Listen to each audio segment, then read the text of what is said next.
মেনে নিতে হবে আসলে সংসার ভাঙে, ঘরে নানান কিছু ঘটে। আমাদের তারকাদের মধ্যে, তারকাদের না শুধু, সবার ঘরেই ঘটে।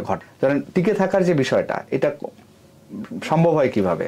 এটা অসম্ভব হওয়ার কিছু নাই, কারণ প্রথমত হচ্ছে যে প্রেম করে বিয়ে করা, সো মানে তার প্রতি আমার যে মানে ভালোবাসা, ভালো লাগা, মানে এরকম যেসব জিনিসগুলোর কারণে বিয়েটা করা বা পছন্দ করা, এবং অপোজিট সাইড থেকে আমার বউয়েরও সেই জিনিসগুলো আছে, এবং সাথে সাথে দিনের পর দিন, বছরের পর বছর একসাথে থাকতে থাকতে সো আরো বন্ডিংটা অনেক বেশি ভালো হয় এবং বোঝাপড়ার জায়গাটা হয়।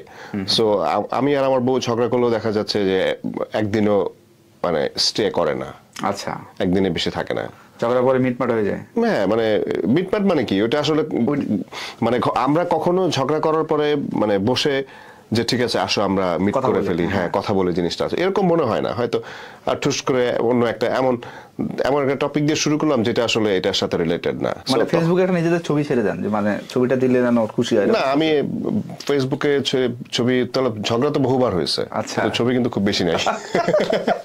ওই রেশিও করলে আসলে অনেক ছবি হওয়া উচিত। হ্যাঁ হ্যাঁ হ্যাঁ।